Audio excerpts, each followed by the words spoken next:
धर्म, अध्यात्म और पर्व त्योहार से जुड़ी सटीक जानकारी के लिए हमारे चैनल को ज़रूर सब्सक्राइब करें और ताज़ा अपडेट के लिए बेल आइकन दबाना न भूलें।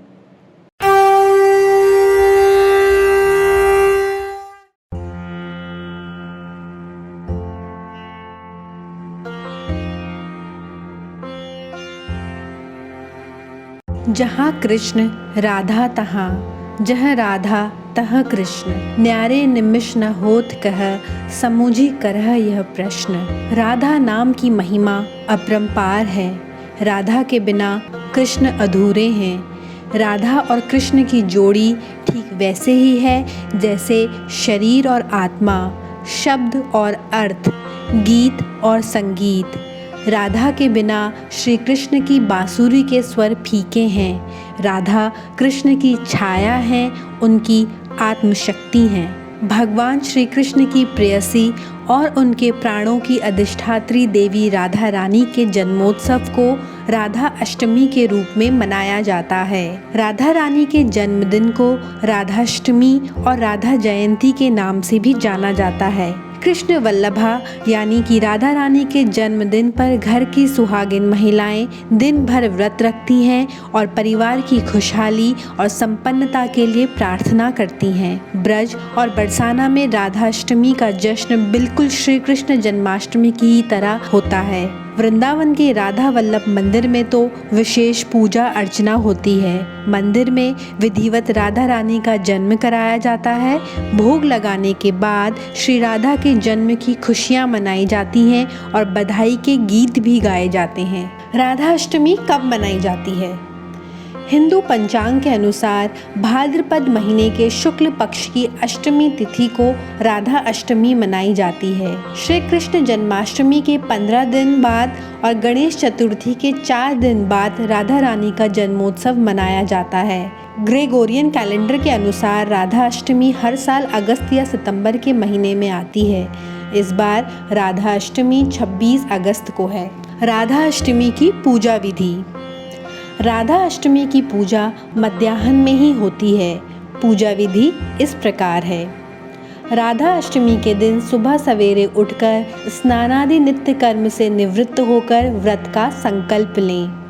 अब घर के मंदिर में या स्वच्छ स्थान पर एक मंडप बनाएं और उस मंडप के बीचों बीच मिट्टी या तांबे का कलश स्थापित करें।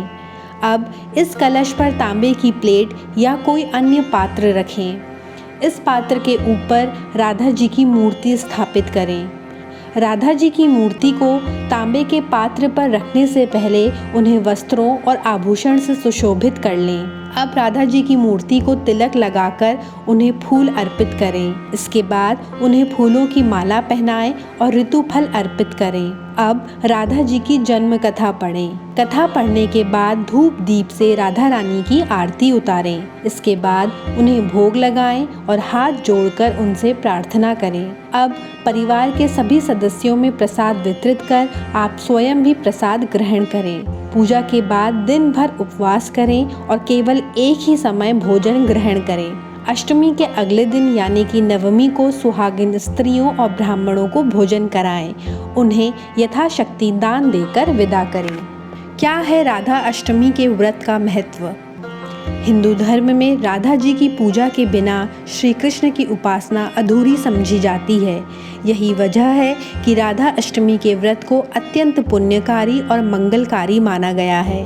श्री राधा जी को परम कल्याणकारी और ऐश्वर्यमयी माना गया है। मान्यता है कि अगर भक्त सच्चे मन से राधा अष्टमी का व्रत करे तो उसके घर से दरिद्रता दूर भाग जाती है। धन लाभ के लिए इस व्रत को सर्वोत्तम माना गया है।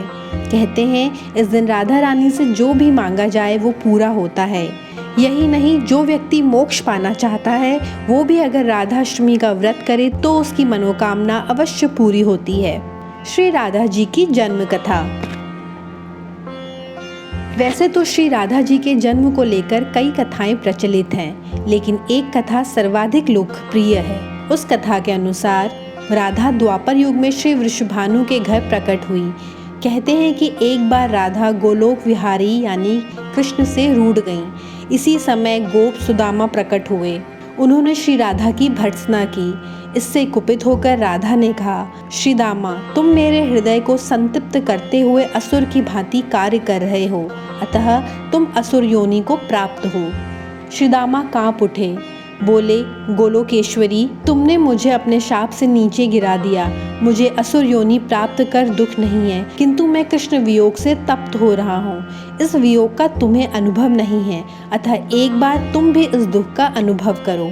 सुदूर द्वापर में श्री कृष्ण के अवतरण के समय तुम भी अपनी सखियों के साथ गोप कन्या के रूप में जन्म लोगी और श्री कृष्ण से विलग रहोगी। श्री दामा को जाते देखकर श्री राधा को अपनी त्रुटि का आभास हुआ और वे भय से कातर हो उठीं। तब कृष्ण ने उन्हें सांत्वना देते हुए कहा कि हे देवी, ये शाप नहीं अपितु वरदान है। इसी निमित्त से जगत में तुम्हारी मधुर लीला रस की सनातन धारा प्रवाहित होगी, जिसमें नहाकर जीव अनंत काल तक कृत्य कृत्य होंगे। इस प्रकार पृथ्वी पर श्री राधा का अवतरण द्वापर में हुआ। राधा जी के श्राप के कारण ही श्री दामा ने शंखचूड़ राक्षस के रूप में जन्म लिया। उधर देवी राधा ने वृषभानु जी की कन्या के रूप में पृथ्वी पर जन्म लिया, लेकिन राधा वृषभानु जी की पत्नी के गर्भ से पैदा नहीं हुई।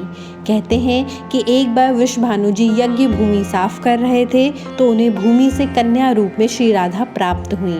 श्री राधा की जन्म कथा समाप्त हुई। आप सभी को राधाष्टमी की शुभकामनाएं।